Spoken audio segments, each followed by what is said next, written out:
Next topic is friends of a class. Okay, friend. What do we mean by friend here?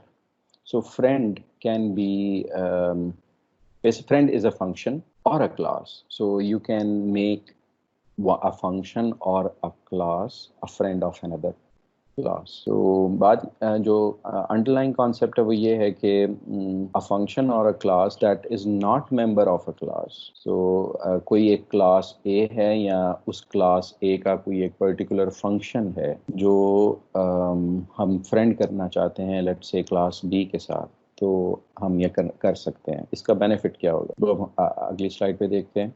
A friend function can be a standalone function or a member function of another class. So आप किसी एक function को जो कि किसी class ए का part है या वो एक इंडिपेंडेंट फंक्शन है जो क्लास ए में नहीं है और एक इंडिपेंडेंट फंक्शन के तौर पे डिक्लेयर किया गया, डिफाइन किया गया, आप दोनों फंक्शंस को क्लास बी का फ्रेंड बना सकते हैं। सो बेसिकली फ्रेंड जो है वो दो, फ्रेंडशिप का रिलेशनशिप जो है ये दो चीज़ों के दरमियान है। एक साइड पे एक क्लास है और दूसरी साइड पे क्लास भी हो सकती है और किसी क्लास का मेंबर फंक्शन भी हो सकता है और एक ऐसा फंक्शन भी हो सकता है जो कि एक इंडिपेंडेंट फंक्शन। सो इन तीनों ऑप्शंस में से आप कोई एक ऑप्शन पिक करेंगे और उसको किसी दूसरी क्लास का फ्रेंड बना देंगे। सो अगर हम समझें कि क्लास ए है और एक क्लास बी है, क्लास बी के अंदर एक फंक्शन ए है, फंक्शन वन है,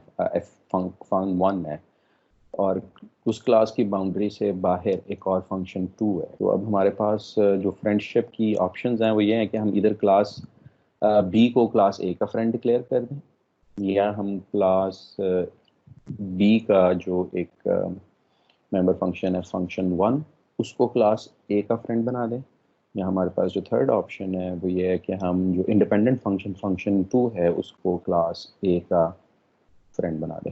सो फ्रेंडशिप के लिए ये पॉसिबिलिटीज़ हो सकती हैं कि पूरी क्लास भी किसी दूसरी क्लास का फ्रेंड हो सकती है, एक क्लास का एक मेंबर फंक्शन भी दूसरी क्लास का फ्रेंड हो सकता है और एक इंडिपेंडेंट मेंबर फंक्शन भी किसी क्लास का फ्रेंड हो सकता है।